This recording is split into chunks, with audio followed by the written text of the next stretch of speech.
Let the bass kick.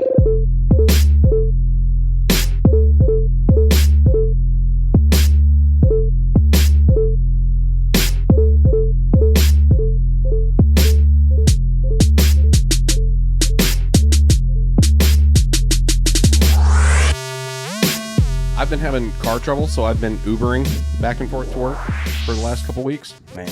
And I feel really bad for my Uber drivers every morning, dude, because it's like I'm just sitting in the back and they're dipping and dodging and diving and ducking and dodging. And but it's like every once in a while you'll see the car in front of you just totally disappear, like get entirely swallowed by one of the potholes. It's almost like New Jersey around here. Yeah, I mean, it's like they haven't touched 40 East. So, I mean, if it gets kind of squirrely tonight with all the ice and stuff, we could be looking at a shutdown 40 East from the west side and be all driving Charlotte and 70 South. You know what word? You know what word it is? The word of the day? Infrastructure. Infrastructure. Hey, what up? What up? What up? Yes, we've been recording. We've been recording, and we might cut some of that out. We might not. I feel like it was already podcast gold. But welcome back to The Last Cache. I'm Will. Still Marcus. So he's still Marcus. I'm Justin. That's Justin, J Dork. And joining us tonight, our guest in the Sapphire Lounge. It's been a long time since we had a guest in here. And what better opportunity than to get in here with our homie, Captain America, a.k.a. Jon Lynn. Go Snaps. Golf Snaps for the amazing Jon Lynn. So I know a lot of our core audience is probably super familiar with who this young man is. And but, you know, there's all kinds of accolades. He founded the disc golf club at Tennessee Tech. He is the new president of the Dixon Disc Golf Club. He won amateur match play championship in Emporia, Kansas last year. And he just recently picked up a big sponsorship. He is now a teammate of mine as a part of Team Dynamic Discs. And I'm just like super stoked. Can't wait. Love DD. Yeah, it's awesome. And you got a bunch of other cool stuff coming up. We got a tournament in the works that we're going to be talking about a little bit tonight. So, Stay tuned. Yeah, for anybody that isn't familiar with Jon, give us a little bit of background. Tell us a little bit about yourself. Where'd you grow up? How'd you find disc golf? That kind of thing. Yeah. So I grew up in White Bluff, Tennessee, pretty much my whole life. I went to Dixon for a year and East Hickman for a year, but always came back to White Bluff. I went to Creekwood and I started playing Ultimate Frisbee there. And that's how I started throwing a Frisbee around. And one day my chemistry partner, he played golf. And for Christmas, he got me a disc golf starter set, you know, a leopard, a shark, and an AVR. And we went out and played disc golf at Buckner Park, and I've been hooked ever since. Awesome. So that's how you got so good playing at Buckner Park. Right. And I always like to go back in the background, you know, back a little history. I said it before. Your home course will determine your skill set. That's pretty I'm telling accurate. you. See what I'm saying right here? Look, Buckner Park. I mean, that park eats lunches. That is a monster. Yeah, I mean, if you learn to yeah. play at Seven Oaks, and that's where you play most often, then you are going to be great at any heavily wooded course, and you're going to be able to throw your putter all over that thing. But Buckner is a different animal, and we've gotten into that a lot on the podcast. But it's such a random scenario where this town that doesn't have any other courses, and it's a pretty big city. I mean, like it's definitely growing. I think everybody that's getting priced out of Williamson County and Franklin, like Dixon is kind of becoming the new place for gentlemen's farms and that kind of thing. And so that community is just growing. And they've got this one huge, amazing championship gold course. And most people are scared to play it. And that's your backyard. Yeah. And I think that probably, you've always been, you've always been able to throw far, and you've always, you've got a lot of skills, and you haven't always played at Buckner, or was that always your home course? Buckner has always been my home course. I Okay. played there before I even went to any Nashville courses and tried them out. I played Buckner 15, 20, 30 times before I even played any other course. But I like Buckner. It's nice and long. Whenever I first started playing with that Innova starter set, I could throw an AVR just as far as I threw the Leopard. It took me a little bit of time to figure out how to throw drivers, but from Ultimate Frisbee, throwing an Ultimate Frisbee, putters were a lot easier for me to throw. Headphone wire. I think it's dragging against the microphone there a little bit. Not to derail everything. So yeah, Buckner is your home course. And how many times have I told that story about Buckner, the grand opening tournament? I won't tell it again. But yeah, I got really lucky there one time at the grand opening tournament. I've always loved Buckner from the shorts. Buckner from the shorts is a lot of fun. And it's a big challenge. Still a big course. Buckner from the longs is intense. You got to be Jon Lynn to have that kind of range and have fun playing from the long tees at Buckner, I think. I like the shorts a lot, probably even more than the longs. I feel like the shorts, there's more score separation in the shorts for sure. But the shot shapes are pretty much similar if you're playing from the shorts or the longs. Longs are just a little bit longer, but you add a par. And I think I like the shorts a little bit better. Yeah, I've never been a fan of the strategy where you want to make a hole more challenging or more appropriate for a professional level of play, and you just push the T-pad further back. Yeah. I don't know. Seems kind of cheap to me. Like, we could come up with some better ideas there, I think. That's why I've always liked Crockett. Like, I learned to play at Crockett.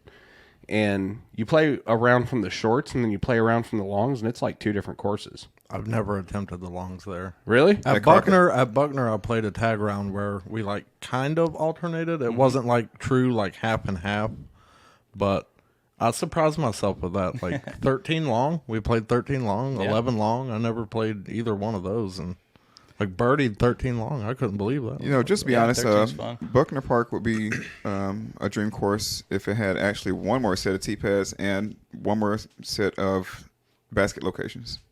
You know, I can think that if that course had that, it would be every disc golfer's dream course because it offers so much. Yeah, you get kind of burnt out playing the same layout, same basket location every time. Right. It'd be nice if we could get some alternate pin locations. And in the past, for some bag tags, we have put in like alternate T-pads going to different baskets, made it a lot shorter. And it was pretty fun playing those, but we got to work with the land that we got there, and it's and that's what makes 7 Oaks so unique because it doesn't have the T-pads, obviously the multiple T-pads, but each hole has minimum 3 locations. Yeah. We get the hole 14. It's like 6 locations if you want to play from the top of the hill. And it's that's what makes 7 Oaks so special because like you can come one week and it'll be set up short, and then next week it'll be set up long, and then next week it'll be mixed up a little bit. And there's usually 2 baskets on any given hole, so you can kind of pick your battles. Yeah. But I mean, that's probably a good opportunity, at least for the interest of the audience, for us to talk a little bit about the differences that a lot of people don't ever get to see between properties and what you're able to do. Because 7 Oaks, Metro Parks in Nashville, and at most of the Metro Parks that we have courses at, they pretty much give us full autonomy. They turn us loose, and we have demonstrated to their confidence that we're able to take good care of the property, and we obviously there's a infrastructure there. Infrastructure, word of the day. Hey. There's a kind of an unwritten rule there that any major changes, like if we're going to build a permanent structure or if we're going to cut down a mature tree or something like that, they want us to talk to them a little bit about that. But they pretty much give us a real long leash when it comes to taking care of the courses. That's not the case in every municipality. In most municipalities, in a lot of places, there's either a strained relationship between the disc golf club or disc golf community and the parks department, or there's no relationship. Yeah. And I think that, we've been largely spoiled by the arrangement that we have here in Nashville because we've just got a really good relationship with the people in parks. So what's it been like with, what are the do's and don'ts with the city of Dixon in terms of what the community of disc golfers and the disc golf club there is able to do as far as like what input they have in the upkeep and maintenance of the course? Yeah, so there hasn't really been very much communication between Dixon Disc Golf Club and the Parks Department in the past. We're definitely trying to change that and talk to them more. But as far as maintenance goes, we've had Jeff Snyder. He goes out there every now and then with a pole saw and trims back some of the branches on a couple of the holes. And other than that, there hasn't been very much like organized course maintenance out there, but we're looking to change that. Yeah. And that all really just comes down to communication. Yeah. Really. And you've got a really good contact at the city, Sherry. Sherry Wilson. Sherry Wilson. Okay. Well, golf snaps for Sherry. Yep. For being willing to work with us lowly disc golfers. It can be a hard battle. You know what I mean? Like a tough nut to crack to get in there and really present any kind of a proposal or bid for disc golf to a parks department, especially one with Dixon where the first course that they had and the first course that they had experience with, they don't see the turnout and the public use of that course that I think they hoped for and anticipated. And there are dynamics at play there that they don't understand because most parks departments and people that work for municipalities, they don't really understand disc golf. And they may or may not be interested to know any more than they already do about it. It's more about like, do the numbers make sense? And they're trying to get use of their green space. So that's obviously going to be something that raises a red flag for a parks department if they put a bunch of investment into developing a disc golf course and then they don't see anybody playing it. But to anybody that's played Buckner, I mean, if you took a first timer out there, even from the short tees, they played their first round of disc golf ever. That's a rough day. At Buckner Park. I'm never touching a disc again. This is as stupid as it sounded. Well, And if you have two inexperienced stop- golfers like I had whenever I went out there the first time, you go the wrong way off hole 1 and end up not playing a hole again until you see hole 12. So no, you just got to play 9 holes. Because half that course is about the same size as Seven Oaks. It's huge. Yep. yeah. I played it way too many times. I think I've got maybe 4 discs in the water out there. You know what hole I'm talking got about? 3. I've got several 3. discs in the water. I've out got there. several out there. One of them miraculously came back to me. It's like when you throw, especially that one hole where you come out of the woods That's what we're talking and about. the water's straight in front of you 13. and you got to turn to the right 13. Yep. So if a disc does not like turn over the way you anticipate it to, or if it, if you're throwing sidearm, if it does turn over and it goes straight into the water, you don't expect to ever see that disc again. In that grand opening tournament, my buddy Drew was caddying for me, and he saw me throw my blue VIP Giant out into the water on hole 13. And it was like 6 months later, he was out there playing around at Buckner, like casually. I think there might have been some chatter online, and everybody kind of grouped up, but he was out there. There was some dude selling discs out of the truck and like stuff that he had collected out of the pond, and he got my blue Giant back for me. I think I still got it in a. Like Gary. You know, Well, I don't know if it was Gary or somebody he else. usually doesn't sell stuff. He usually Yeah, gives Gary's it away. really good Yeah. about calling people back after he gets their disc. Well, this was years ago, so Yeah, he hasn't been raking it for that long. But I went out there with Gary and we raked a little bit, and he actually found 2 of my discs and a couple others that he called. But that's one of the things we're looking to do at Dixon as well, is get a lost and found going. So we'll go out there and rake regularly, and then we'll get the disc, put them in the lost and found, and do something like 90 days. If it's in the lost and found, then we'll donate them or give them away or something. But at least you'll have an opportunity to get your disc back with the lost and found. clear, red, white, and blue, Defender, Gotcha. just in case. I'll keep my eye out. planting Yeah, a seed. and I'm gonna go ahead Just and keep your say, eyes right. open. There is a brand new Calvin Heimberg Halo I have Destroyer no in there. clue why'd you throw that? I didn't. I Okay. did not. You saw it thrown. I watched my buddy write his name on it and then directly throw it into the water. Bummer, dude. Yeah. You know, you have the most, like, I don't know what to call the feeling, but when you know your disc is going in the water, it's like a little laugh, you know, just like, Yep. oh Instant yeah, that's regret. never, oh, that's not coming back. It's a little release, Yeah. As soon as you release your disc, you're like, yeah, that's not coming back. No. So this is something I chose. I feel like it was only appropriate to do on the podcast because we've been talking about it for so long. So my wife has gotten into watercolors and painting and stuff, and she's really, really good at it. Like just started doing it and found out she was really good at it. And she did one of some trees that Justin was very excited about and was like offering to pay for. But my wife was also very attached to that painting and very, very much was proud of it. And so she didn't want to get rid of it. But she did paint a picture for Justin and Maggie and the family. Nice. And I've been carrying it around in my backpack trying to protect it from getting damaged every time we have been around each other for the last like month and a half. And we've been around each other a lot in the last month and a half. And so my wife is very disappointed in me right now. She's texting me things like, I don't like disc golf. And, you know, if maybe you should just go ahead and bring that back to me and all this stuff. So, and I'm like, honey, I'm recording the podcast right now. But anyway, so I want her to know and everybody else to know that I remembered to give the painting to Justin finally. So happy trees. Golf snaps to Mackenzie. Look at that. Golf snaps to my wife. Yeah. My lovely wife, Mackenzie. That's bigger than I expected. Thank you.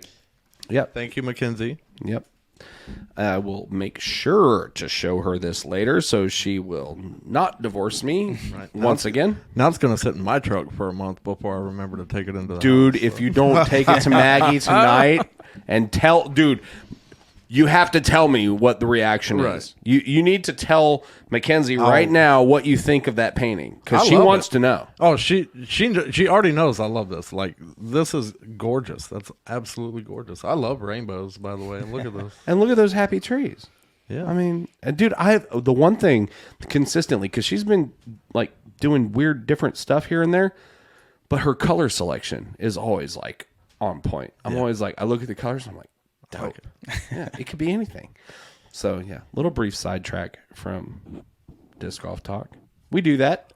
We do that here. We're allowed to talk about whatever we want, right? So true. But anyway, what were we talking about? Love you, baby. We were talking about doing maintenance at Buckner and pulling discs out of the water at Buckner. That's right. Well, I mean, you talk about pulling discs out of the water.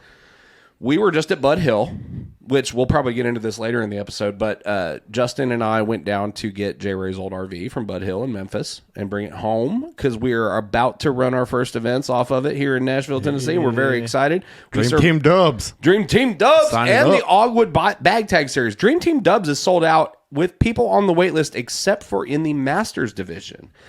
All the Masters are always talking about like there's never a division for them to play. Dude, the only division in the first event of the Dream Team Dub Series.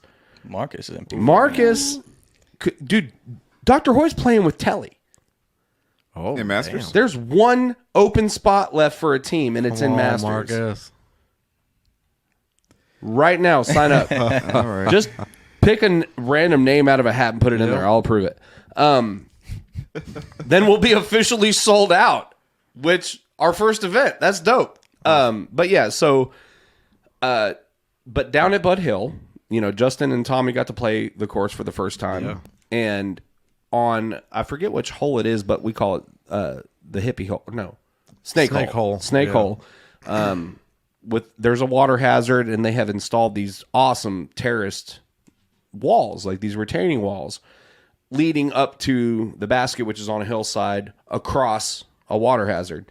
And beautiful hole. And the walls have been just masterfully crafted.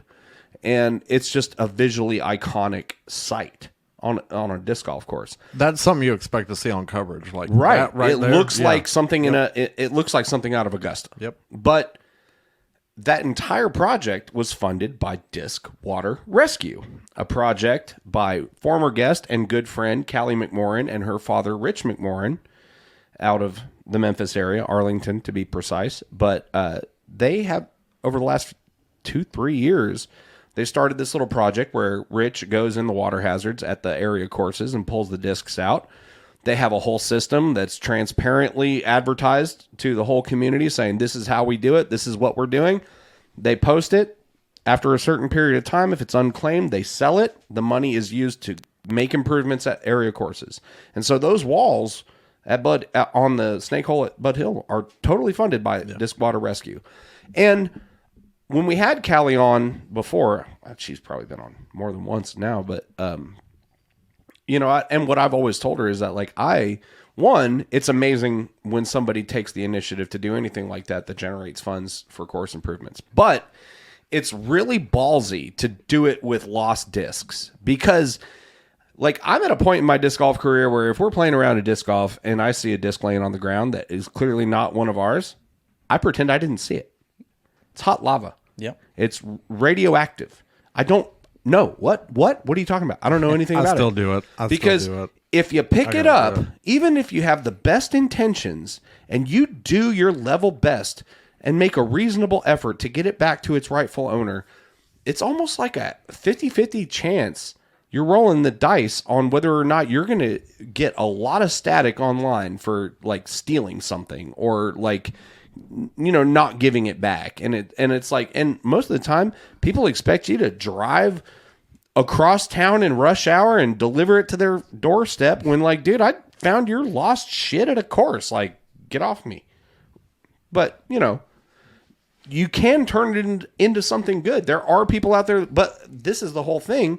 Maybe the reason why a lot of people are like me and don't want anything to do with it are because people don't put themselves in another person's shoes when they're on the receiving end of somebody's good graces. Because for me, the reason I don't want to do it anymore is because every time, like not every time, there's been some great times where, I've made new friends. But like a lot of times you try to return somebody's lost property and they end up like attacking you and accusing you of all sorts of shit just because you weren't willing to like meet their demands on how and when to return it or whatever. It's weird, right?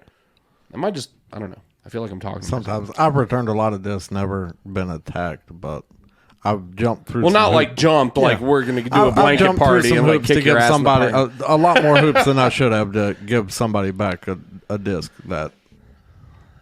And how about this? More than likely could have done without. Returning discs are for amateurs, man. Yeah. MA2 right here. No, I'm just saying. Man, I'm just joking, man. But like, if you return a disc, like you should definitely get like a little pat on the back or something. And if you don't return it, it's not your fault because you didn't lose the disc to begin with. Right. It's Throw the better. person who lost the disc. Throw better. We're all supposed to watch each person's throw. So if you're playing on my card, I'm supposed to watch your throw. Right. And respectfully, you're supposed to watch mine. So if you lose your disc, I'm supposed to help you find it. And if we don't, then we're just not doing the sport correctly because we're supposed to be watching where discs go. No. Another thing to mention it's probably too beside the basket is like if you're willing to walk off a course while your disc is still there, how bad did you really want it? Tommy Blunkall. Tommy. No, I mean like because but it was late at night. It was late at night, man. We were finishing, dude, and every time I didn't have any glow tape in the last 5 years that I have left a course without a disc that I knew was somewhere at the course, I have made my peace with the loss of that disc. When I walk away from that hole and I'm like, I'm not holding this up anymore, I either come back later and look for it or I don't. But as of this moment, I'm abandoning it. I've stopped writing my name and number and stuff. If I lose it, it's gone. You're going to get in trouble next time you play a PDGA tournament. You're required to put your identifying mark. But yeah, I don't. I mean, we were talking about it. I've got a Maverick, a brand new team stamp Maverick in the pond on the Snake Hole from the last time I was at Bud Hill. But, this is the thing where, like, you got to be cognizant of how you're behaving with your own property. If you walk off a course without your disc, that's your choice. And really, nobody's under any obligation to jump through hoops or bend over backwards to get it back to you. So be appreciative. Don't be a dick. Right. You know what I mean? Like somebody's like, hey, man, I can meet up with you on this day at this course. Oh, I can't do that because I'm working. Okay, well, what about this weekend? Maybe we meet somewhere in between where we're both located. Like, be reasonable. Don't, well, I mean, it's like Cali, like when they get a hold of somebody who's like out of state, they're like, hey, it's $6 to ship it to you. And they're like, what? You're charging me for my disc? Like, it's not free. Like what we're doing, like shipping it to you comes out of my pocket if you don't pay for it. It's your disc. Do you want it? Do you want it? Because I could donate it to a school. Mm-hmm. I could donate it to Shelby Park. I could donate it to somebody that will use it and appreciate it more. Yep. Grow up, people. Jeez, grow up. But you see a lot of posts on Facebook all the time talking about like there used to be a time where people. Are you okay? I thought I heard something. Studio ghost. I heard a little thud. Yeah, you heard that too. Yeah. Yeah. I might have kicked something. Sounded like an egg or something. Somebody's out I there. thought it was the door. I was like, Watch I'm gonna Jay's check the showing door. up half hour late. Be about right. Love you, Jay. Much love. But no, where was that? No, you see a lot of posts on Facebook where people are like, there was a time when people returned lost discs or called the phone numbers on Facebook when they found a lost disc. And I'm wondering if the reason that people aren't calling isn't because they're pocketing the disc. It's because they're seeing the lost disc and walking right by them because they don't want any part of that drama. Yeah. So, yeah. Anyway, long story short, main bullet point of that presentation, be nice to people that try to return your stuff after you've walked away from it. Don't accuse them of stealing your things because you left it there, dude. Right? You know, one thing I learned in Gallatin, out in Gallatin. Out there in Gallatin. Out Gallatin. Yeah. I just took 2 L's out of that. Gallatin. Gallatin. Well, like Lebanon. My friend Josh. Lebanon. Lebanon. Yeah. Mhm. My friend Josh Abernathy. Abernathy, yeah. Oh, there's another He said- Abernathy? Oh, no. I know, right? He said there's all kinds of kinds. Oh, that's good. That's one of those country pearls of wisdom. Everything. Very simple. And it went over my head Too 2 or 3 simple. times before I called it. I'm like, all kinds of people out there, yeah. all kinds of people. I get, oh, you're right. All kinds of kinds. There's all kinds of kinds, man.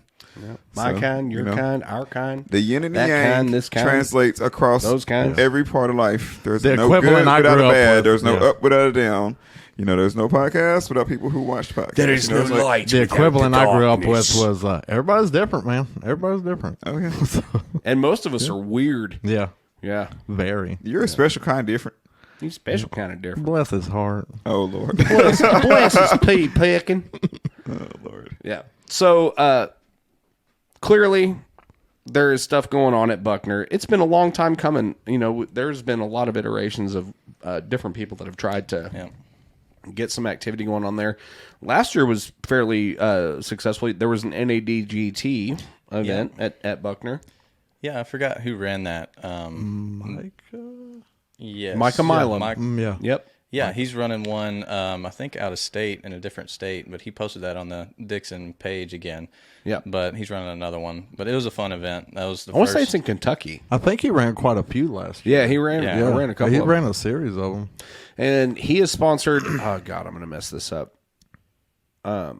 Wild Discs. He's sponsored by Wild Discs, and Wild is a company that we introduced back when we did an interview with Joshua Johnson from Tree Industries, who developed the Ultimate Disc Golf VR video game. Yeah. Yep. And so that was one of the first things that Mint ever, or Wild. Man, I'm really bad at these new. I mix them up. I just interchange them. I just like draw them out of a hat and slap them down wherever they go. Wild Discs. That was like one of the first things they ever did was sponsor that video game. And so now Micah is sponsored by them. And I had this whole conversation about, you know, dude, reach out to him. We'd love to have him on the podcast. Because I had told Joshua Johnson, I was like, put me in touch with their people. I'd love to talk to him. You know, any new company. But now it's like there's so many new companies making discs, man. You got Wild and Mint. And is this what you're hearing? I think that might have been the thud. Yeah. Yeah. Don't worry about it. Mike isn't picking He's it got up. us all paranoid now. Yeah. Everybody's sitting here going, Shit. All right. I'm sitting here Wait, thinking like, one more God, I thud. need to I'm like going to the change door. subjects or like, I don't know, like I'm losing everybody. Don't worry about what I'm doing with my feet. Shit. He's got the kick drum down. Yeah. I'm just emphasizing my syllables. There you go. But no. So yeah, but it's been a little bit of a struggle to generate action and momentum out in Dixon because there's not a whole lot of offerings as courses go. All you really got is Buckner, and it demands a certain level of skill. But we're looking to change that. We've got, one thing I think that I've always felt that Dixon was lacking was an annual event that could draw people out to Buckner and actually like have a reason for people to put some effort into making the, you know what I mean? Like make it easier for you to have a work party, get some help, make it easier for you to get the parks on board if they know there's going to be 100 people coming out for this event, So, in an effort to remedy that situation, John and I are teaming up, and we're going to host the Dixon Disc Golf Classic, on March 20th. It's going to be a C tier. And there's a strategy behind that. One, we do hope for this to be the annual flagship event, the signature event of the Dixon Disc Golf Club. And we're going to start it out as a C tier. The rules are changing, and I think a lot of people are still kind of not fully aware of how things are playing out. You now have to be PDGA current to play in a B tier or above. You still can pay a $10 fee for temporary membership and play in a C tier if you're not current. However, if you play in a C tier, this is something we mentioned on the last episode pretty extensively. Exclusive. But if you're playing in the C tier, say you're not current, but not only are you not current, but you've never had a PDGA number, you've never been a member of the PDGA, you pay that $10 fee, you're in the tournament, say you're pretty good, but you've just always played weeklies and, bagger. But you're in a pro division, you've never been a PDGA member, you're in a C tier, you've paid the $10 fee. Now let's say you get second place in MPO. You don't make any money. You get second place for all other intents and purposes, but for payout, you get completely removed. Second place payout goes down to third. Thank you for your donation. Thank Get you bragging for your rights. donation. You get bragging rights, brother. And I just have to think that this rule change is going to catch somebody with their pants down. I think a lot of people don't pay attention. Nobody pays attention. Especially pros. Is that rule just for pros, or does it count for AMs as well? Right now, it's just pros. And it makes sense because the PDGA's motivation here is they want to be able to track winnings, right, in their events.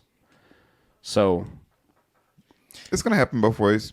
Some cities going to. I mean, I guarantee you next year you're going to have to be current to play in a C tier. Yeah.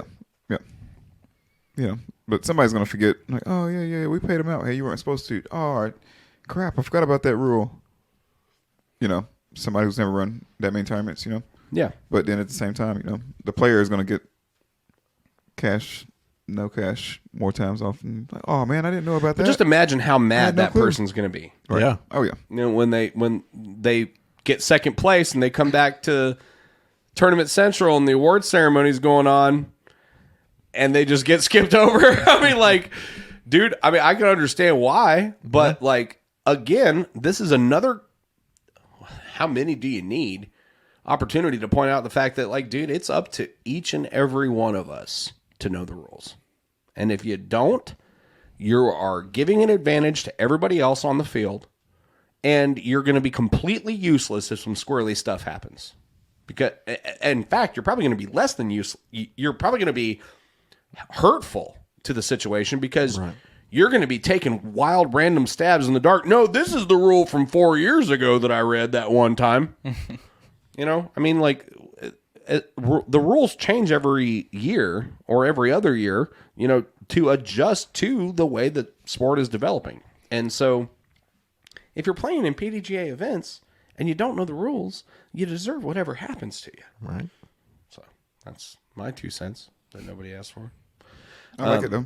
Yeah. So, do you plan on doing weeklies or doubles or? Yeah, in the anything like summer, that? they used to run random draw dubs out there. Or actually, they did a lot of BYOP dubs out there as well. So, yeah, we're going to try and get some of those running. I'm not sure if we'll do weeklies. Probably in the summer, yes. Right. But we're definitely going to try to do some bring your own partner dubs as well. I got you. Tell you, man, that's what you do. Go to the local high school, find out who's the gym. Yeah. The gym instructor. Mm-hmm. See if he wants to come out and play one day.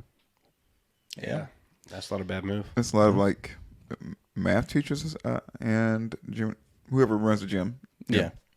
The athletics directors and the PE teachers. Usually the PS. Okay, that's why I was shooting at the PE teacher. Yep. I haven't been in school in a long time, obviously. Yeah. Physical education.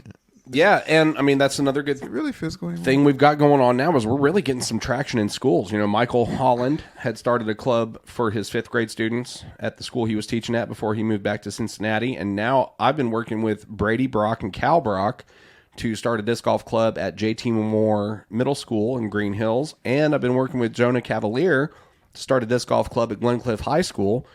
I mean, Glencliff is one of the major high schools in the Nashville area. Philip Dawson graduated from there. There's a ton of people around here graduated from Alumni. Glencliff. Good Yeah. name drop there. Yeah. I mean, All right. right? So this is the other great thing is the more community involvement we have, the more relationship building that we do with parks departments, the more traction we can continue to spread. I mean, imagine if we had like a big league for all the scholastic disc golf, like middle school and high school stuff. Yeah, schools is you mentioned at the beginning that I founded the Tennessee Tech Disc Golf Club, and You were a founding member. yes, I was a founding member. There was you a go. couple people when I first got to Tech. There wasn't a disc golf club that was established, and I played on the ultimate team for a little bit. And I got a couple of those guys. I knew they could throw a frisbee. Got them to come out and play disc golf. And one of them was the current president of the ultimate club, and the other one was a treasurer. So they knew all the paperwork that they had to go through to get the club established and get money from the school. So Trip Adams and Michael Lieb, they really helped me out a lot in getting it recognized by the school. But there was also a team in 2014 at Tech. They weren't recognized by the school as a club, but Danny Parkins, Michael Hoffman. Shout out and to Danny Parkins and Michael Hoffman Alex Callis as well. and Alex Callis. Those They- are great guys. They won. Talk about name in drops. 2014. Yeah, those are the people that I met up there at the Cookville Disc Golf Club, and I played with them a lot, and they're really good and great competition up there in Cookville. Yeah. Yeah, and I mean, you are really familiar with those courses up there. How many times have you aced hole one? Oh, at Tech, probably 7 or 8 times. Yeah. It's getting up there. I tried before I left there. I tried to ace every single hole on that 9-hole course on campus, and I got all of them but 2. I couldn't get hole 3 and 5 for some reason. But hole 4 is a long 400-foot uphill hole, and one day it just went in, and I was like, "Wow, that's crazy." I've got 2 holes at Seven Oaks. Yeah. That's the most aces on one course I've got. So I've got 3 at the Still, but one doesn't even exist anymore. So I've got one at Crockett, we made that thing up anyway. it was imaginary. Everybody got an ace on it. 3 at Seven Oaks. I've aced Star hole- one. Ace hole 4 twice. Seven Oaks and hole 1 once. I've got 5 twice in 2 different positions and 8 once. But Yeah, ace. I haven't had ace in forever. I'm sorry. it's been a long It's been time, a long dude. time. It's been a I long don't think I'm hitting freaking more time. aces, just to be honest. I'm Yeah. not, But that's another, you mentioned the paperwork and Yeah. all the logistics that go behind actually establishing an organization. And one thing I can say, because, we've been talking pretty extensively over the last couple months as we're planning this event together, and I'm trying to help you kind of get your feet underneath you with the momentum of the club and stuff.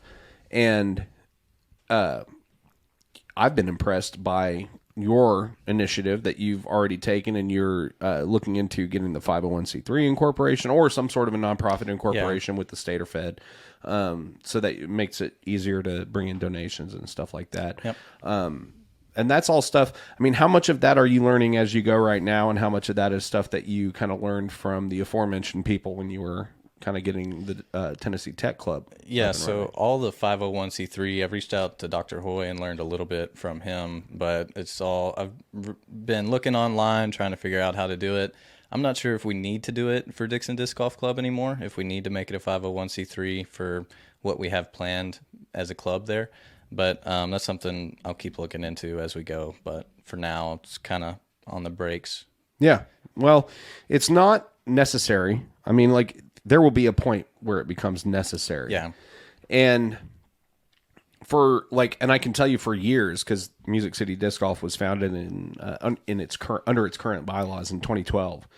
And so it wasn't until 2018 that we got our 501c3 incorporation. Weren't y'all an LLC before you were a 501c3? We had an EIN, but I don't know that we were ever registered as a LLC. I think it was just, we paid our taxes, and as far as the IRS was concerned, we were functioning as a nonprofit. Yeah. And our taxes reflected that, our holdings reflected that. So we filed the appropriate paperwork every year under our EIN, and it was never a thing. The one thing that became really beneficial when we finally jumped through the hoops to get the 501c3 incorporation was that Now, when you go and ask another company for a bunch of money, you can say, hey, we can give you this official piece of paper that says this is a tax deduction. Right. So, and plus just being able to say that you are a officially accredited public charity.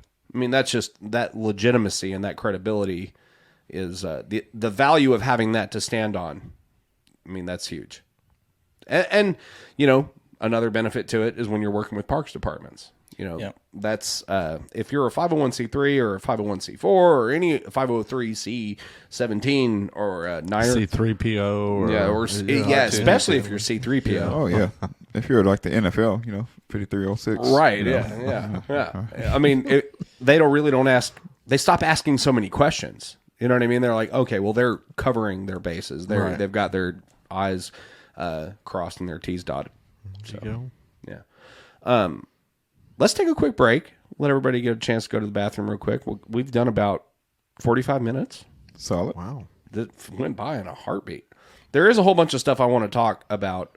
One, I want to talk about your experience playing in the USAMPC last year from start to finish, because I have not ever run a match play event.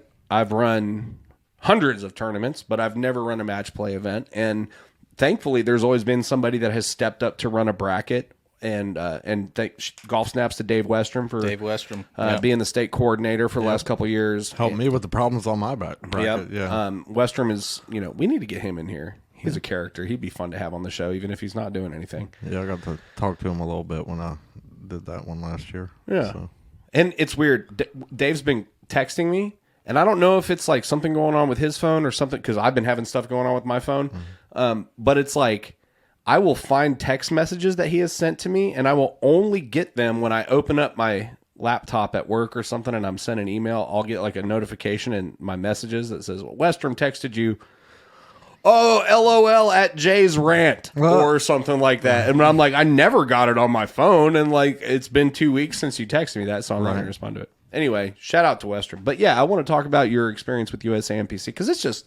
I think that's a really cool format. And I think that where we're at now with such a high volume of incoming amateurs and new players and stuff that are looking for non-traditional stuff to participate in and more like exciting stuff that's right there, finger on the pulse type thing. I mean, like match play, dude.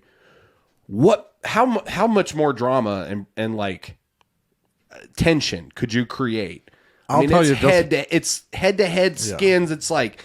And I think that there's been a lot of missed opportunity here with like media coverage of this kind of stuff, especially locally, because every community, the people that are playing in those match play brackets, it's like those of us that are aware of what's going on, we're like, oh snap, like I can't wait to see what happens here. Right.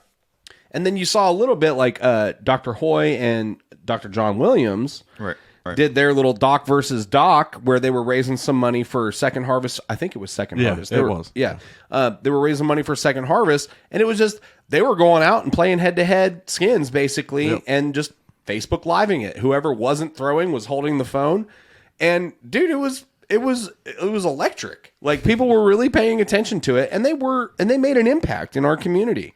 And that, to me, was like something like, this is something people want to see more of. Right. And but here's the thing, because it's head to head, you can't fill up an event. It's like, if you want to send a bunch of people to a state bracket or a finals bracket or a national bracket, like, you've got to have 5 people like running brackets. I mean, it's a limited field. You know what I mean? It's a lot of legwork but it's such a cool format.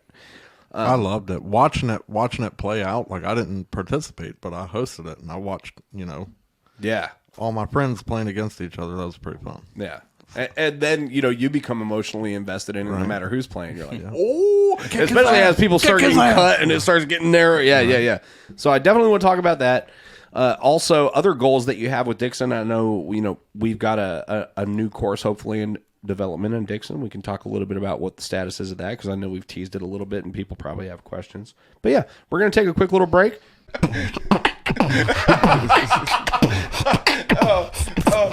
On the podcast,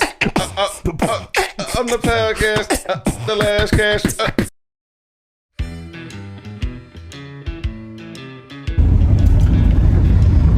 Maiden voyage Hey, Tommy. Hey. We're at Bud Hill. We're going to get the propane tank filled. And then we're going to play golf.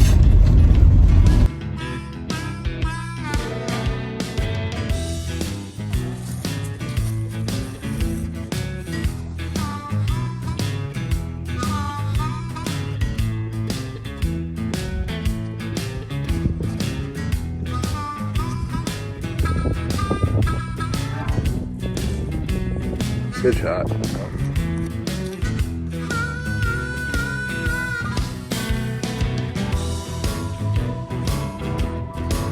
Very nice.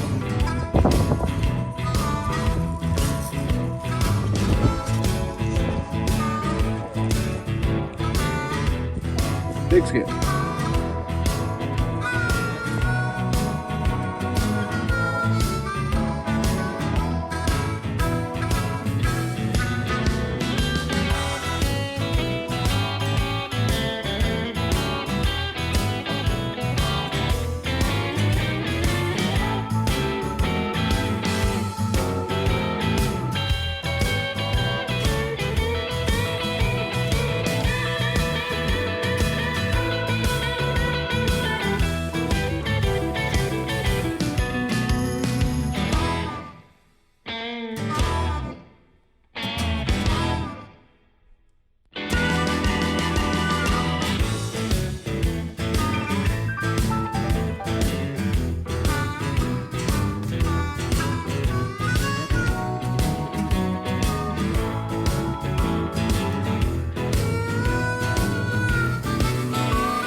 How can we not have circles on the podcast? All this circle talk. It's like we're big not circle. recording. No, we're recording. Okay. We can cut whatever we don't like out though. If we say some crazy stuff. I mean, honestly, it'd be tougher for a circle because On the break, we Yeah, were yeah. just coming back. We were talking about TPad design. Yep. I mean, this is might as well share, Involve. we're going to share. involve the audience, the off-air commentary. Bring out the trusty dusty pen. Yep, we were talking about TPad shape because Marcus has this little yellow piece of paper with a shape of a T sign, That's your normal TPad, right? right? Rectangle. I don't think they can hear. That's your Normal normal TPad. TPad. Right? Look, he's Right. bringing out the visual aids. So normal TPad structure is a rectangle, but any course designer, any club administrator, anybody that's worked with park departments on course installations knows that properties change over time. You might have a certain area that gets developed for a playground or something like that, or a dog park. So a lot of T-pads end up getting chunked up and broken out of the ground. It is if we're talking about concrete. So you see what would you call that, a trapezoid? What is that? Trapezoid. Trapezoidal? Draw! Sophomore year geometry pays off. Maybe a polygon? I don't know. So yeah, but that would allow you not only more flexibility for multiple pin positions, but if a hole needed to change, you got a little bit more flexibility. So that's what we were talking about. Yeah. On the break. It's all about making sport better. Yeah. Because we're not a a straight kind of sport. We throw angles. We're literally throwing shots. We're shaping shots. And so many different kinds of throws. Yeah, and you got those people like to run from like the left side to the right and the right side to the left. And Well, and think about how hard it is, because all of us here are administrators and promoters, and so we've all raised money for courses and stuff like that. So you know how expensive it is to create T-pads and how labor intensive it is to create T-pads. And so that's why in our area, at least, I don't know how true it is elsewhere, but you're seeing a lot more alternative construction methods for T-pads. You're seeing a lot of turf. You're seeing rubber mats. You're seeing different kind of stuff. You're seeing pavers, a lot of different things that are a little bit more maybe temporary in design that are less impactful. So if you need to change something later on down the road, you just take a pry bar out there and pick up the pavers rather than a jackhammer. Mm-hmm. So, but that's, you think about it, how expensive is it for a club to get a course approved at a park? And then 2 years, 3 years down the road, the park suddenly decides to put in a dog park. 2 of your holes are now in the way, and you got to move and redesign them. And if your TPad is a rectangle pointed in one of two directions, your options are limited. So think outside the box, course designers, club administrators. There's options. Outside the rectangle. Yeah. Inside think the for the future. Think trapezoid. big picture.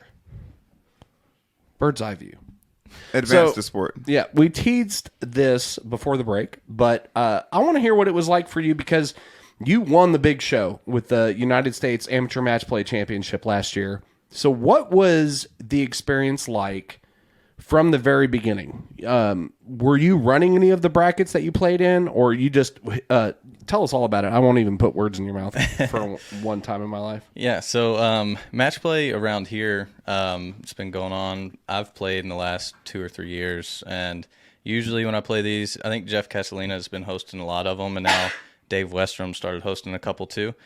But the last couple of years, I've been put out the first round, second round. Marcus actually put me out one year. Thank you. Actually brought that up. Yeah. I was wondering if he was going to bring it up. Appreciate that. Hey, I made you better, bro. Thank you. There you go.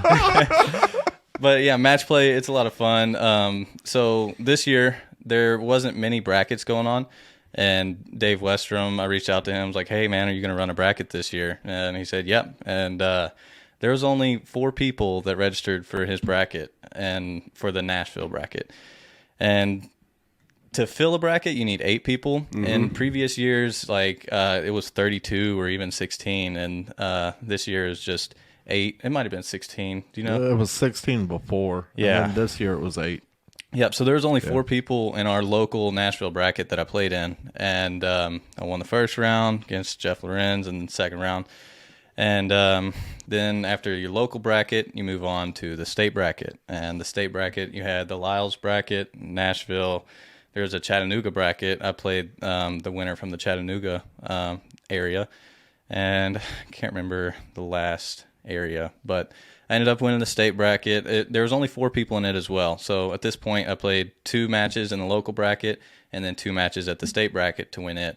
And all around the country and other brackets, they could have been having to play 4 matches to get out of their local bracket or 4 matches to get out of their state bracket. So I got pretty lucky and only had a couple matches to play to get to the championship bracket in Kansas. And made the trip out to Kansas. It was a lot of fun. Went solo. It was a long drive.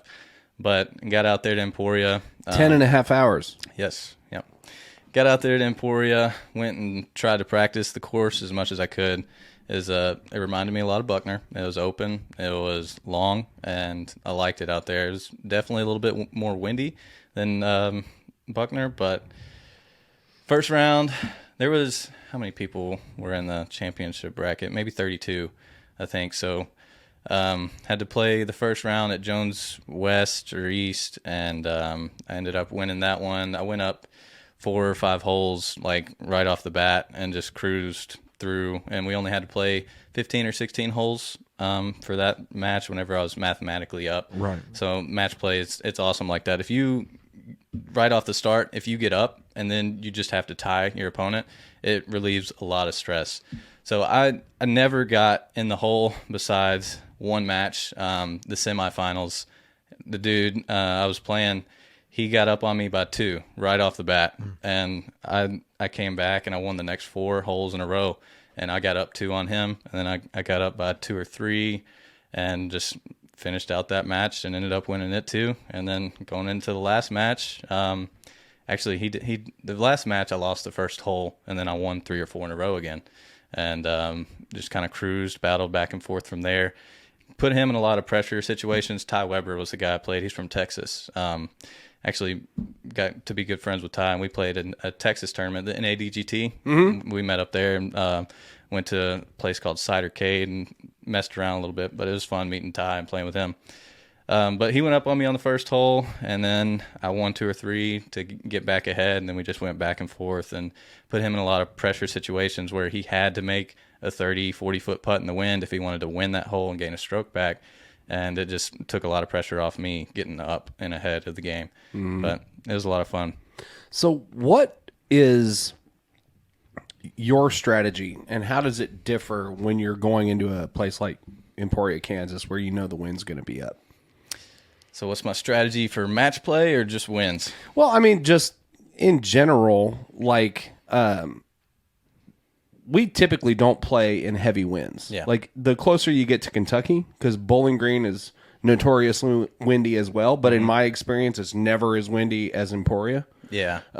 So I know, like, in 2018, because I've been at DDO for the last 3 years, but I played it in 2018, and I was on staff in 2019 and 2020, or the last 3 years, I guess. So anyway, I played it in 2018, and it was the first year that they split municipal up into the red and the blue. And man, in that wind with artificial OB, I felt like the only feasible strategy was to pull my punches. Was basically just to try as hard as I could to power down and throw in a straight line. Like, disc up, power down, throw in a straight line, keep it in between the lines. You know what I mean? And then, but then that came back to bite me, because that whole mentality translated onto the green, and then I was pulling my punches on the green, and I wasn't committing to my putts. And so my first round of 2018 GBO was just dismal. And then that was also because they added so many courses in order to get everybody off the wait list from advanced and intermediate, where they had a cut after the first 2 rounds, where if you weren't in the top 50% in intermediate or advanced after the second round, you got cut from the A tier and moved to a supplemental B tier or C tier. And I was stoked, because that meant I got to play Clover Cliff Ranch. And that, to this day, I mean, honestly, of all the courses I've played, I think Clover Cliff Ranch is probably my favorite. So, But yeah, wind. yeah, but yeah, wind. So you have to learn how to throw in the wind, and the hardest part about the wind is actually knowing what it's doing on the hole. So if it's a left to right, if it's a tail, or if it's swirling, and you can't predict the wind on some holes, like Ogwood, hole 18, or some of those holes up there at Ogwood. Just moves around in a circle. Yeah, it's just swirling, so it's unpredictable. But in the wind, if you do have a consistent wind, you can play to the wind and throw overstable and just throw it flat, or throw it on a hyzer on purpose so it fights the wind or whatever. So there's ways to fight the wind throwing drives. Unless it's swirling and unpredictable, then you just gotta just do the best you can. Thermals. Yeah. Shout out to Peteulabari. Yeah, you were telling me about that, thermals or whatever. Haven't got into all that. But. The next opportunity, I will, at some point, you will get to have a conversation. I feel like every disc golfer at some point in their life they owe it to themselves to have a conversation with Peteulabari.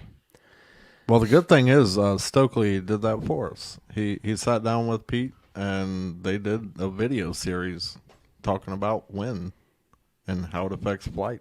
Yep. So, Peteulabari is a wizard. And go back to the episode that we did. I can't even remember what. You would know better than I would. But we interviewed Pete, and he was talking about thermals, because he does those gliders, remote RC aircraft, but the ones that are like twice the size of a man, and you have to spin around in a big circle and throw them straight up in the air, and then you get to use the remote control. But he was talking about ways that you can read what the wind is doing in terms of like different temperature currents and stuff. It's wild. It's far out. Well, he predicts the wind. Like, he does what you're saying you can't do. You look Like, that's down what he the does. field, and you're able to say, because exactly, anywhere really, the wind is going to be doing different things at different stages of progression down the field. Right. Yeah. So I mean, like, what you might feel on the TPad as a headwind could be a crosswind, a cross tailwind. Yep. You know what I mean? 2/3 of the way down the fairway. Bro, just lick your finger, okay? And stick it in the air. Like all the other golfers. Just throw the grass. You know, throw act the like you know what's grass up. going on. Yeah. Grab a disc and throw. All right? Yep. Throw the grass up. It Do works. this little thing right here. It works and for then throw everybody it. 50% of the time. 60% of the time, it works every time. That doesn't even make sense. Yeah, So it you It makes sense if you don't think about it. exactly. That's a good one. Swallow. So then you won. You won the the whole shebang, and you got 18 baskets. What you doing in them baskets? What you old doing in man? them baskets, Bo? Yeah, so I'm looking to put baskets in at an old park. It used to be a ball golf course in Dixon. It used to be Pine Hills, and now it's a walking park called Hensley Park. And been talking to the Parks Department and Sherry up there, and she's all for it. She's supporting it, but we have to go through the proper channels and go to a meeting and get it approved. They're worried about safety of people walking, and what they want Buckner Park to be athletics, and they want Hensley Park to be recreational. So they're putting a splash pad in up there and a dog park. So March 17th, we're going to a meeting and trying to get approval for it. And if we don't get approval, I'm not sure what I'll do with my baskets, but hopefully we can get it approved to get a course put in up there at Hensley Park. That would be awesome. This is a common and traditional setback with parks departments as far as like the concern with disc golf impacting other use of the facility. Like Percy Priest. It's the first place parks departments always go. And especially with walking trails, because they want people to leisurely be able to stroll through the park and walk their dogs and all that stuff. And rightfully so. Yeah. There's a sustainable and responsible way to design a disc golf course on a facility that incorporates a walking trail and other activities. Karaoke. Thank you. Excellent. I mean, you know, HB has gotten some criticism for certain things he's done, but Kyriakis is an excellent example for this. Like, it's anybody could be walking out there, they're never going to get hit by a disc. Ashland City, not so much. Not so much. Ashland City is a little sketchy.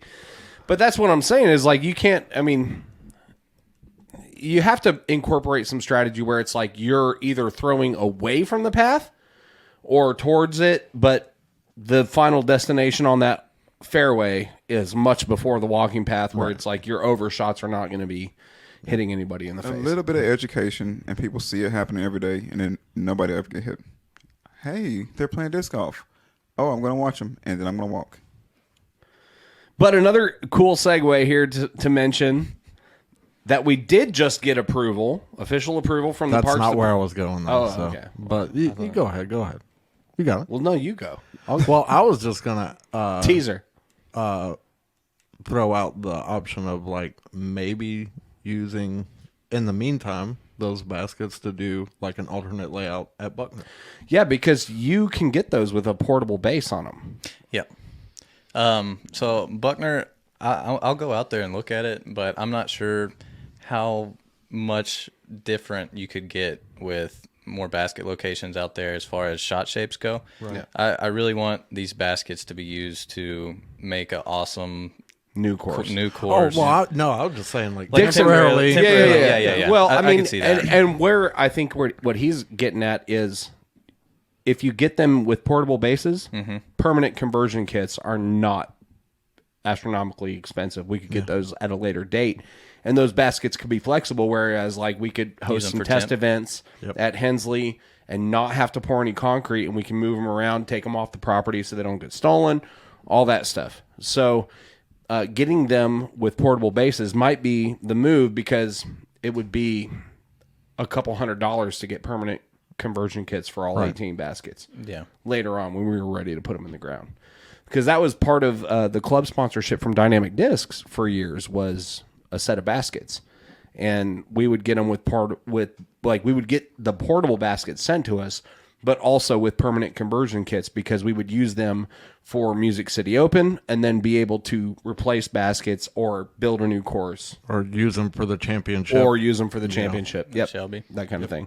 So there's lots of options. And it's just going to be meetings, you know. I mean, and I talked to you pretty extensively on the phone about this, but when you're talking to them, it's just a matter of like you have to be able to gauge it gradually. Like, you get in a room with them, you have some small talk, some probing kind of things, and then you kind of get a feel for what they're looking for, and then you're able to speak their language. It's like, I've gone into, like, my first couple of meetings with parks boards was always like, I know you have no idea what I'm talking about.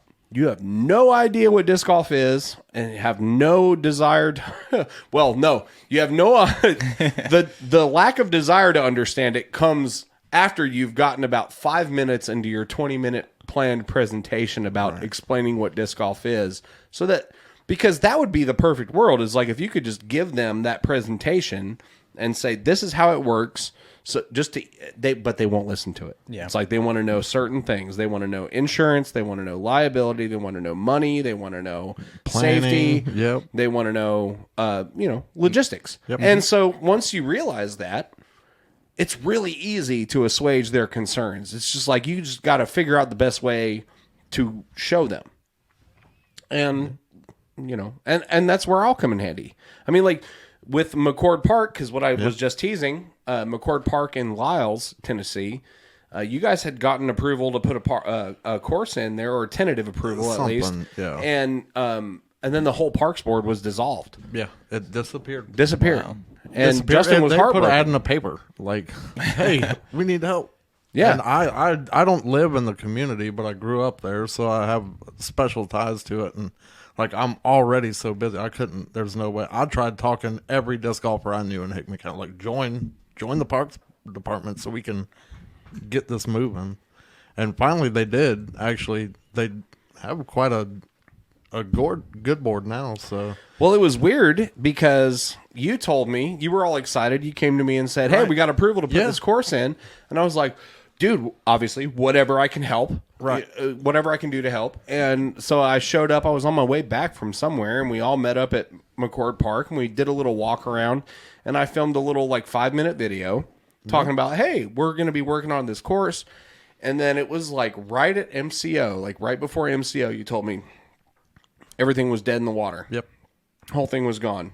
Parks Board was disbanded. Blah, blah, blah. Yep. You were heartbroken about it. And then I was like, well, that's the way it goes sometimes. Yep. Well, 2-3 months after that, I get a Facebook message from some lady that's like, "Hey, I'm on the new board. I saw a video that you posted, and this is a big thumbs up to everybody that ever told me that nobody cared about those stupid videos, because this lady hit me up and said, "Hey, we saw this video that you posted, and we are now kind of coming back together and looking at all the different plans and all the different stuff, and we don't want to leave any of the community stakeholders out that had previous arrangements, so we would love for you to come and join us at our first meeting." And we did, and they approved it. That vehemently, and loved it. They were also the more Golf we snaps talked, to Devin and Erica, especially Erica. yes, Bergstrom. Bergstrom. She worked her But they ass loved off it. to get that thing going. So, but we even had a couple of them the more you talk about this, I want to try it. Yep. Please, do it. Yep. So, And you think about it, Lyles is about 15-20 minutes away from Dixon. Not too far. So, John and I have been talking about the future of the Dixon Disc Golf Classic being a B tier and elevating in status. I mean, you can use a course that's 20 minutes away. I don't know if you know. Do you know where McCord is? I don't know where McCord is. Buford and no. McCord. It's 5 minutes away from the 4-way. Okay. 40. What is it? 7 and 47 or whatever. I don't. Maybe, I'm not 46 sure. out there. Yeah. Yeah. But this is the place my brain immediately goes, is well, there's a third course that we could use in the same tournament. You know what I mean? So next year, we bump it up to a B tier. We got 3 courses. More If people. everything works out, we can get everybody in. Right. I know we've fielded some communication already about the Dixon Disc Golf Classic, where it's there are certain divisions that are not offered. There are low caps on all the divisions. It's a 72 overall cap because we're doing it shotgun start, 2 rounds.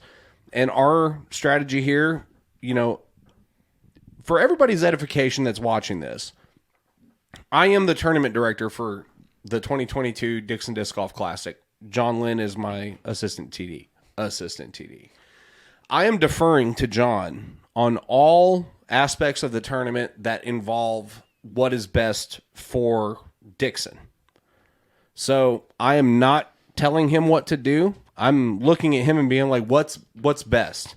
And we have come to the agreement that it is best to create a premium for this event in the interest of what we hope it to be in the future by limiting it to 72 players and certain divisions. Because let's be honest, Buckner Park disc golf course is not appropriate for certain divisions. Right.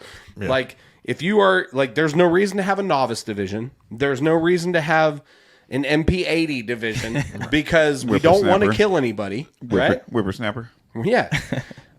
But it's also just the starting year. You know, this is the first time we're doing this, and this is going to be something because Jon and I have already talked about it. I said, I'll run this one. You co-pilot with me.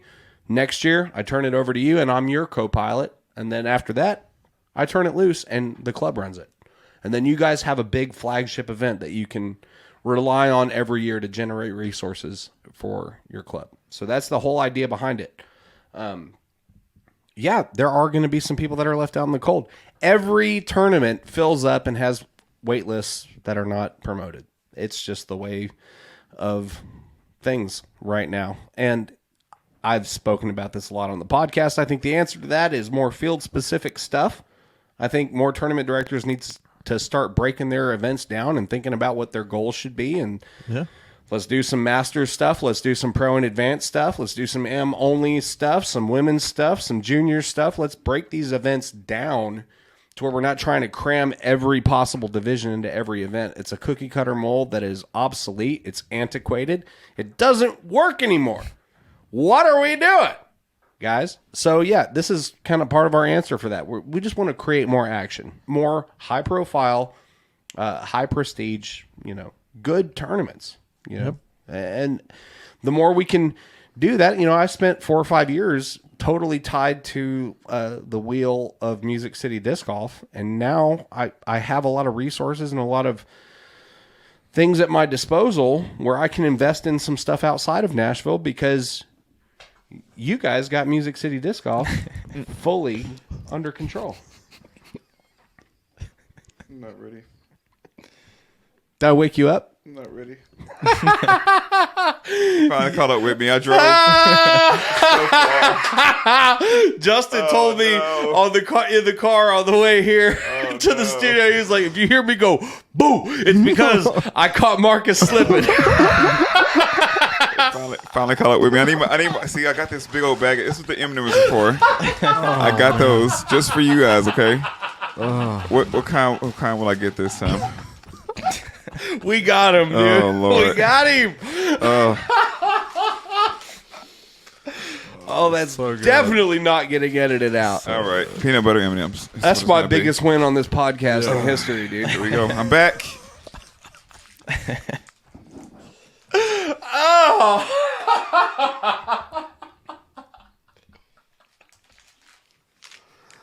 Oh.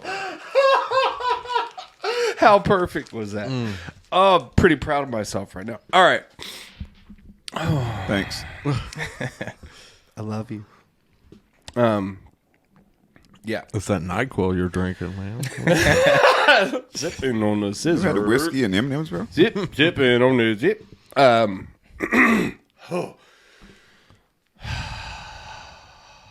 Okay. We got this. Yeah, we got this. We're on our way out. So yeah, that's what's going on with the Dixon Disc Golf Classic, and yeah, we got a lot of big stuff going on. But the last thing that I really want to talk about is you just joined Team Dynamic Discs, and golf snaps to you. This was, I've had my eye on you for quite some time. Gross. Wow. Not like that. God, you made it gross. Now it's gross. Thanks. But no, like, we've been friends for a while. You've been playing in my events for quite some time. Yep. And I've seen you out there doing the right things. And so you being on this team makes sense. And you already throw our stuff. And so I introduced you to J-Ray at Bellwitch Open. Yep. And we had a big conversation. It took J-Ray about 30, 60 seconds to see what I see in you, and we both lobbied pretty hard, and we got you in there. Shout out to Eric McCabe and Gabriel Alfredo Diaz Serrano, our team manager. Dude, we have a really, really good support system at Dynamic Discs, and they are committed to supporting the people that make disc golf happen.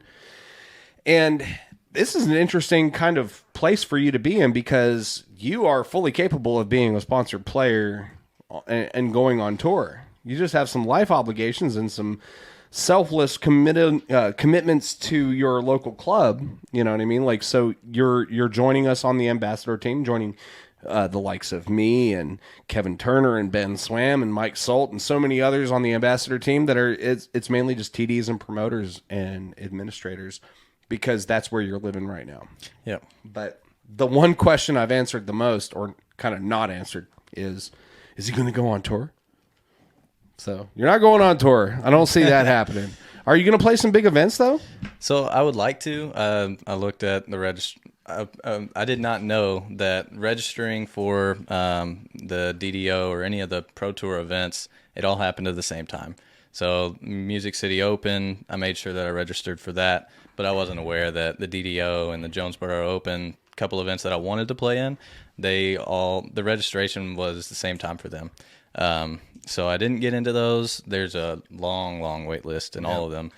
Even the MCO, I'm second on the wait list right now. You're in. Oh, am I? Oh, yeah. Okay. Second on the wait list? Yeah, I'm pretty sure that that's going to be 20 people will drop out in the last week. I promise. Yeah. Well, I went to register, and my PDGA official status was up. So I had to go through that quiz online and take that, and that took a lot of time. It's changed, actually. If you haven't taken that PDGA official quiz, it has changed. How many times did it take you? Well, the rules It changed. took me one time. I got nice. 22 out of 25. You got on your... Oh, dude. I just got my first try this year, too. Yeah. Because I went to leaving. sanction a tournament, and they said, you can't sanction. I'm You're not leaving. going to be certified. Yeah. Well, at when I was at Why did you not text me when you were taking the test? Logan Bowers texted me when he was taking the test so he could sign up for MCO. Yeah. I might have had some help Because I had from Dr. Hoy next Jeff to me. Lorenz. Oh, okay. Well, There you go. that makes sense. Jeff Lorenz and Sarah Hoyle got some numbers for me while I was figuring out the test. But There you go. yeah. Yeah. I remember by the time that I got the notification when I went to sanction a tournament and they told me you're not going to be certified at the time of this event, I was like, all right, well, I just helped 4 people pass this thing. Right. So now here's where the rubber meets the road. We're going to see what I'm really made of. Dude, first time I've ever gotten it in the first try. Heck yeah. And I think I was right on the cusp of where I would have failed too. I think I got like 21 out of 25 where you have to make. Yeah. Yep. So, and then of course, like a dummy, I didn't look at the ones that I got wrong and I had to figure it out I didn't later by either. reading the Yeah. rules. No shit. You can't get away from reading the rules, guys. Eventually you're going to have to do it. So you might as well just buckle down. It's all on the internet. It's free. Just read it. Honestly, dude, and I've always said this, like everybody that plans to compete in PDGA sanctioned tournaments into the future should run one tournament. I do believe Yeah. Dynamic is doing a video series on the rules. So PDGA is. They've got Brian Earhart and Sarah Hokum doing Okay, the PDGA okay, Rules School. okay. So you Yeah, can I go knew to somebody was. Yeah, and this is great. This is a great resource. It's something that like me and Sean Sinclair talked about for a long time, and I'm really excited to see the PDGA finally implementing. But like if you go to the YouTube channel for the PDGA, they have the PDGA Rules School, and I think they've got like 12 episodes of it, and it talks about everything from the tee, the establishing a lie, the stance, the OB, everything. Everything is a separate episode. It's all super condensed and straightforward. So you've got one episode with Sarah, one episode with Brian, and they're breaking down a different rule each episode. So you can take some time, go back, whatever you need to do. It's awesome. It's great. Learn the rules, please, for on behalf of every tournament director in the entire universe. Please learn the rules. yeah. Because it will avoid some awkward interactions. Did you guys ever get Provisional. Provisional. I don't know if in the last episode you guys got to the new Mando rule. No, we never did, but Marcus was queued up to talk Yeah, about it it. was. Yeah. And Was. now he's not. I'm not ready anymore. I saw something else. What's the new picture they put out? I saw a rabbit. No, there's another picture they put out. Well, no. Oh, Now, no. one No, thing, no. I think that the main thing that has changed. Yeah, Dr. Horse said if you miss the Mando, you have missed the Mando. No matter if your disc hits outside of the Mando restrictions and roll back in, Right. you still missed it. So, okay. Well, that's reasonable. Yeah, this is the one I was talking about. Yeah, that's what we're talking about. Line of play. Oh, well, the line of play has changed. Yeah. So, okay. Well, that makes a lot more sense and makes it a lot easier to explain.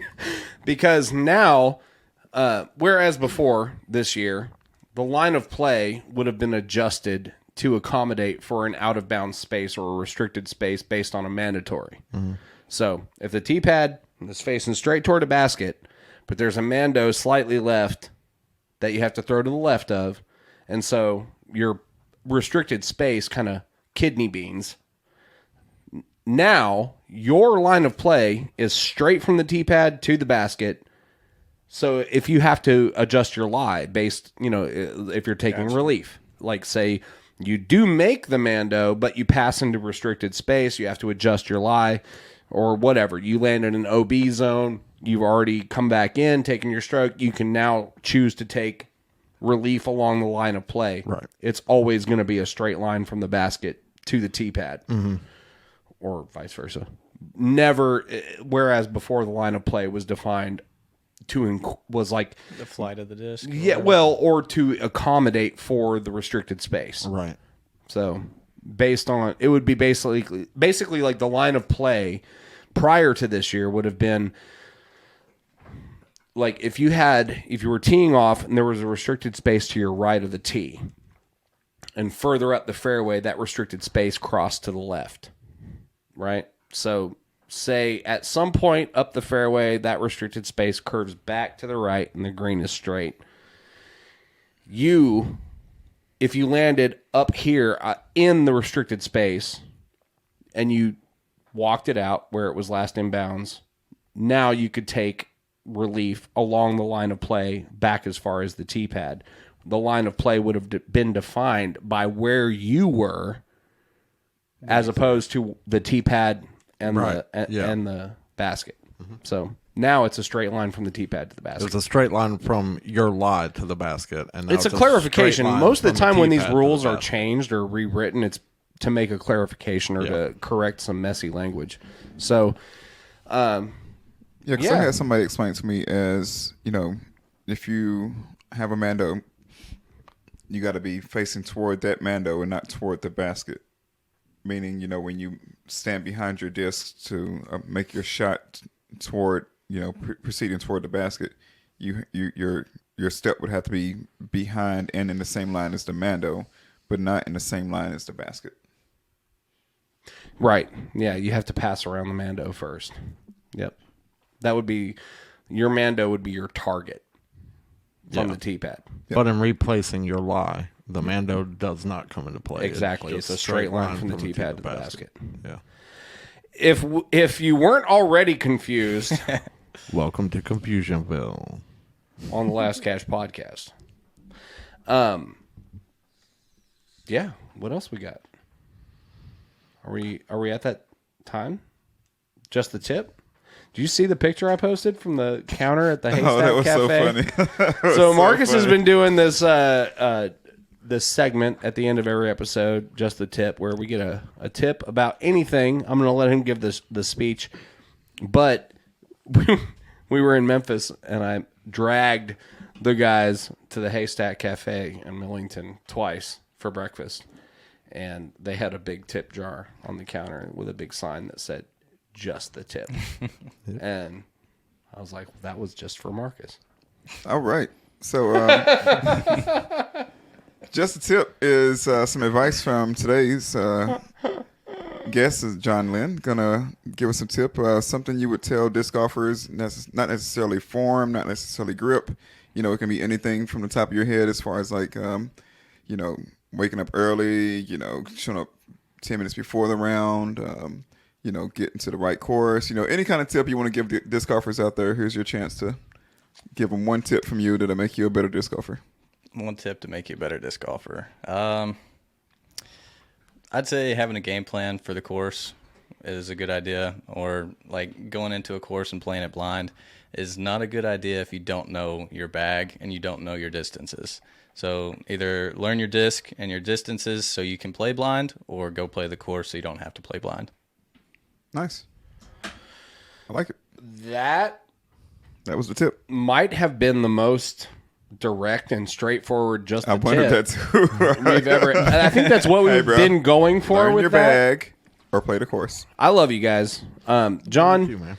dude, I'm super excited for you to finally be arriving in everything that you deserve, because you've always been a standout to me. I've been running tournaments around here. You've been playing them, and I've always seen you do the right thing. I've always seen you be a leader to the people around you. I've always seen people look to you for leadership, and I've seen Dixon Disc Golf Club struggle. I've seen a lot of really good people pour their hearts into it and not see the return that they hoped for.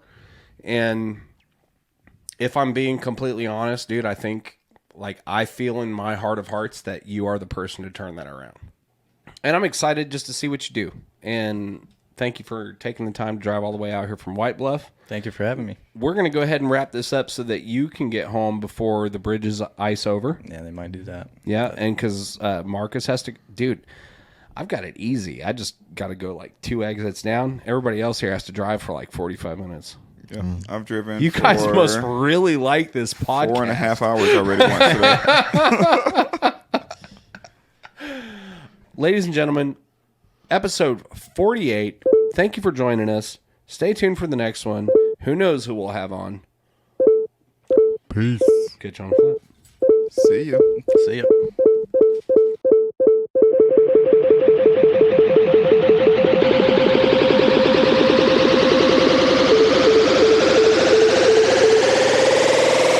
Let the bass kick.